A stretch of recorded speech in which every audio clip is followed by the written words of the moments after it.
Totoo ba ito na bawal po banggitin ang aking pangalan, pero sa ibang politiko hindi po bawal? I think it's best not to mention. Otherwise, baka po kasi kami Ma'am, specific po. pagsabihan. Specific po ang pagbabawal ng pangalan ko. Bawal banggitin ang pangalan. Sa totoo lang po, hindi nyo na kailangan banggitin ang pangalan ko. Pero sana naman, maging pantay naman kayo. Eh kung yung ibang pangalan pwedeng banggitin, bakit pangalan ko lang hindi pwedeng banggitin? Ma'am, hindi nyo kailangan banggitin yung pangalan ko. Hindi ko po kailangan. Hindi ko po kailangan yan. Sabihin nyo lang po sa kanila, tulong po ito mula sa gobyerno. Tulong po ito sa mga mahirap. Huwag lang po tayong maging selective, ma'am. Huwag nyo pong haluan ng politika. Sa totoo lang po, ito pa ang pangalawa. Bakit bawal akong pumunta? Bakit yung ibang politiko hindi bawal pumunta? Ay, tanong ko lang, bakit bawal akong pumunta? Bakit si Senator Amy, our chairperson, pwedeng pumunta? Pakisagot, you're under oath. Pangatlong tanong ko, pera nyo ba yan? Pera ng taong bayan yan, ma'am. Hindi nyo po pera yan. Kung I think we've updated the office of Senator Go about the amending of the JAO kasi yung kino-cover niya nga yung non-medical. But what's happening now in certain hospitals, we are covering even the medical. For instance, in the case of Pampanga, we struck a deal with the provincial government as well as Misamis Occidental. Wherein they have medical social workers na lang inside the hospital. Pag hindi na masagot dahil nga kulang, they'll just send us to us the statement of account and then we'll send them the guarantee letters namin and then i-charge na lang sa DSWD. But that's a one-off, di ba? That's only in the province of Pampanga. No, Sen, but mas marami ho kasi nga, Madam Chair, mas marami ho kasing hospitals na walang malasakit centers pa. Yun na nga So anong nangyayari, the people will come to our regional office, will come to our satellite offices and ask for financial assistance, Tama. whether in the form of cash or guarantee letter. If I may lang, Mr. Yes. Madam Chair, parang napapansin ko kasi merong mga ibang malasakit centers na hospital na kulang pa. For example, walang PCSO, di ba? And even kayo, ang DSWD, out of 163 malasakit centers, ilan po ang merong? Tatlo na lang po ang wala. So, sa PCSO, I think about a third pa, one-third pa po ng mga malasakit centers or more ang wala.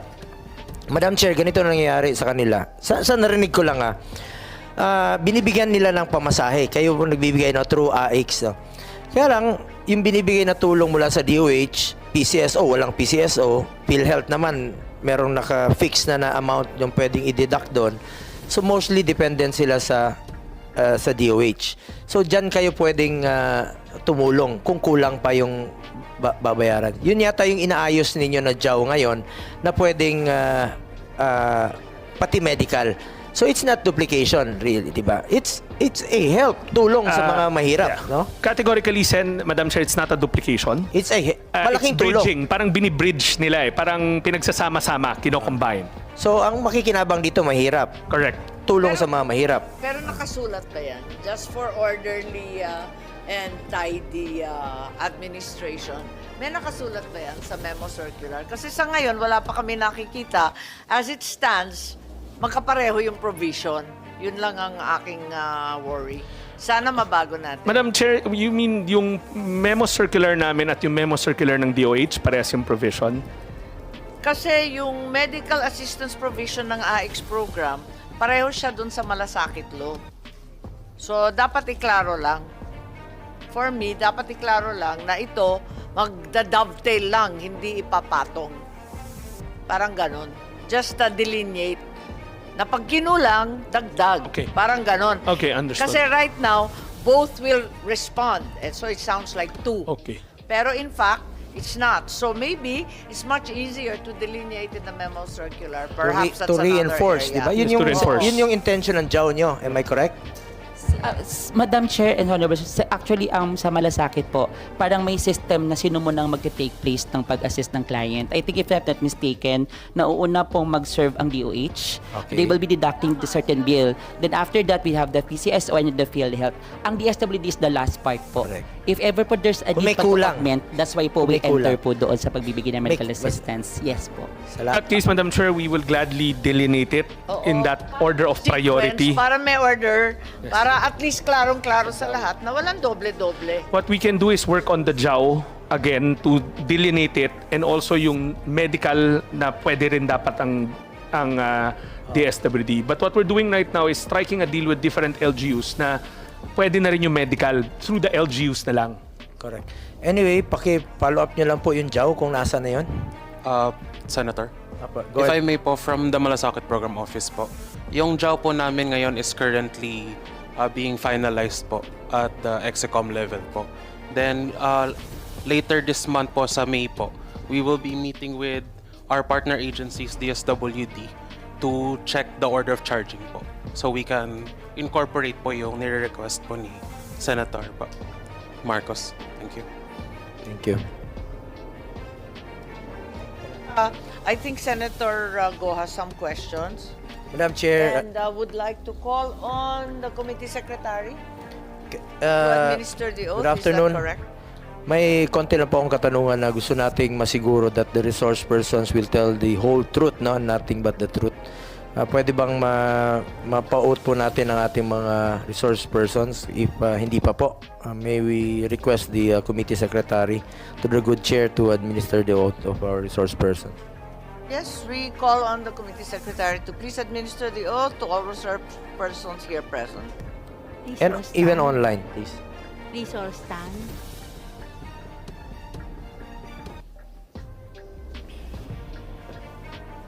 Ma'am, yung sa online, meron ba? Wala pa po. Hindi pa nag-log. Isama mo yung... Binigyan namin ng link pero we weren't able to log on. Ayun na. Yan. Please raise your right hand.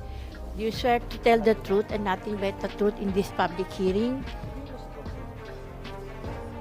That's it. Thank you, Senator. Okay, ano po?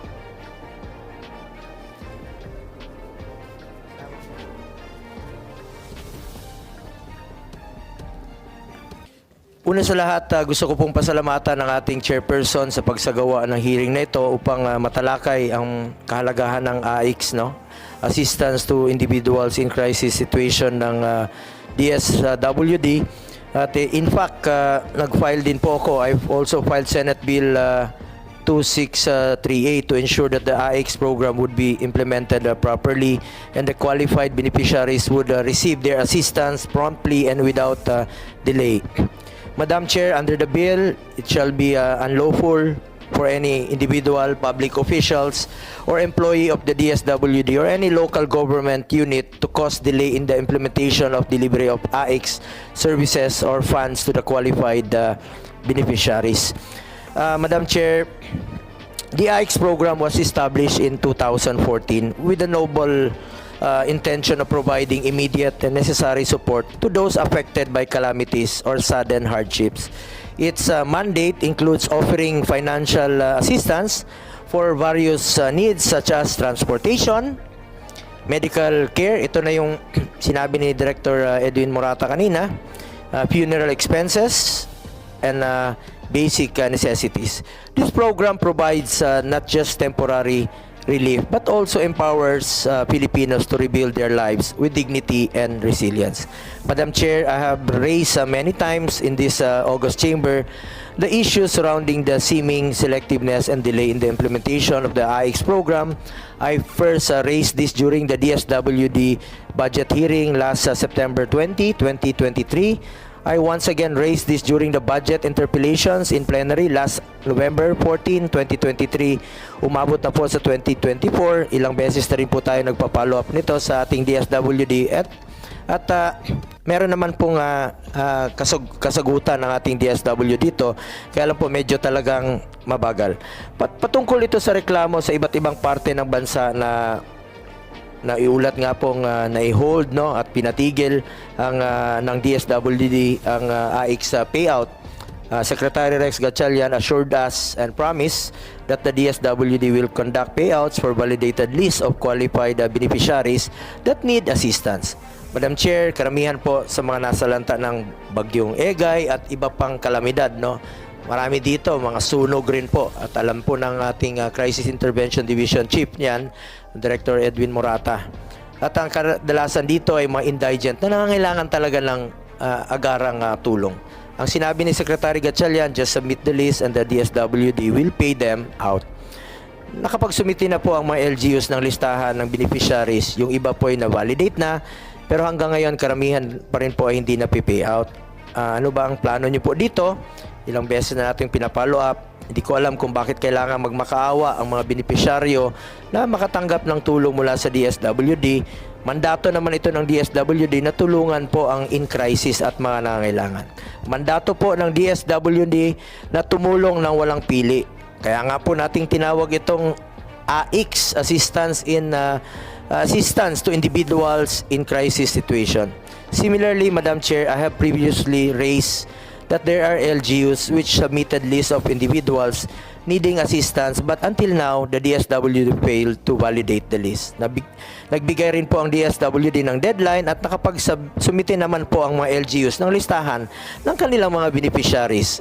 Kailan ho ba ito bibigyan ng ayuda mula sa AICS ang listahan ng qualified beneficiaries na naisumite naman sa inyo sa deadline na kayo mismo ang nag-set? Madam Chair, ako po'y kadalasan na tumutulong po sa ating mga mahirap nating kababayan. Nagbibigay po ako ng aking counterpart mismo dito, no? Personal ko ito. Hindi po ito mula sa DSWD, yung mga grocery packs, akin po yan, pagkain, pinapamerienda ko sila, pananghalian, vitamins, mga face mask. At gusto ko talagang tulungan sila yung mga naging biktima ng sunog, lindol, putok ng bulkan, buhawi, at iba pang disaster.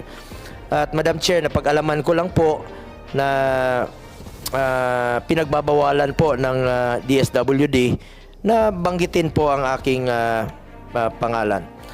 May tanong lang po ako dito sa ating Regional Director to Maria Angela Gupalan. Go ka pala, ma'am. Go ka rin pala. Ating field office. May tanong lang po ako sa inyo. Unang-una, totoo ba ito na bawal po banggitin ang aking pangalan, pero sa ibang politiko hindi po bawal? Senator, You're under oath po, You're under oath. Yes po. Akin po as Regional Director, wala naman pong explicit na instruction na pagbawalan. Pero po sa akin, dahil po kami po ay nagbibigay po ng ating programa, I think it's best not to mention. Otherwise, baka po kasi kami Ma'am, specific po. Pagsabihan. Specific po ang pagbabawal ng pangalan ko. Bawal banggitin ang pangalan. Sa totoo lang po, hindi nyo na kailangan banggitin ang pangalan ko. Pero sana naman, maging pantay naman kayo. Kung yung ibang pangalan pwedeng banggitin, bakit pangalan ko lang hindi pwedeng banggitin? Senator, wala po kung naalala na may explicit instruction na parang yung sa inyo lang pong pangalan. Sigurado po kayo? How about sa Alaminos? Wala kayong inutusan sa Alaminos? Empleyado nyo po sa DSWD sa Alaminos, wala kayong inutusan doon? Hindi kayo nag-conduct ng briefing na bawal banggitin yung pangalan ko? Ma'am, hindi nyo kailangan banggitin yung pangalan ko. Hindi ko po kailangan. Hindi ko po kailangan yan. Sabihin nyo lang po sa kanila, tulong po ito mula sa gobyerno, tulong po ito sa mga mahirap. Huwag lang po tayong maging selective, ma'am. Huwag nyo pong haluan ng politika. Sa totoo lang po, ito pa ang pangalawa. Bakit bawal akong pumunta? Bakit yung ibang politiko hindi bawal pumunta? Tanong ko lang, bakit bawal akong pumunta? Bakit si Senator Amy, our chairperson, pwedeng pumunta? Pakisagot, you're under oath.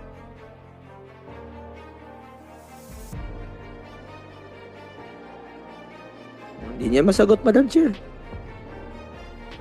Pangatlong tanong ko, pera niyo ba yan? Pera ng taong bayan yan, ma'am. Hindi niyo po pera yan. Just be fair with us. Pinaglaban namin ang budget ninyo panahon pa ni dating Pangulong Duterte. Alam nyo, during the time of President Duterte, walang pinipili. Ang nagdala nun, si Secretary Rolly Bautista, isang dating sundalo. Walang pinipili po yon. Hindi naman kailangan banggitin ang pangalan namin, pero wag nyo naman sanang ipagbawal na banggitin. Wag nyo naman sanang ipagkait na kung meron po akong gustong dalahin sa natulong sa kanila. Akin naman yun, ma'am, personal ko naman yun. Personal ko po yung grocery pack, personal ko po yung Jollibee, kung gusto kong pakainin, gusto kong pasayahin ang mga kababayan natin sa panahon ng kanilang kalungkutan, mapasaya ko man lang sa kanila. Bakit nyo naman pong ipagkait sa kanila yan? Hindi nyo naman po pera yan, ma'am. Besides, sarili ko po ito, ma'am. Kung pupunta man po ako doon, akin po yun. Huwag nyo naman sanang ipagbawal.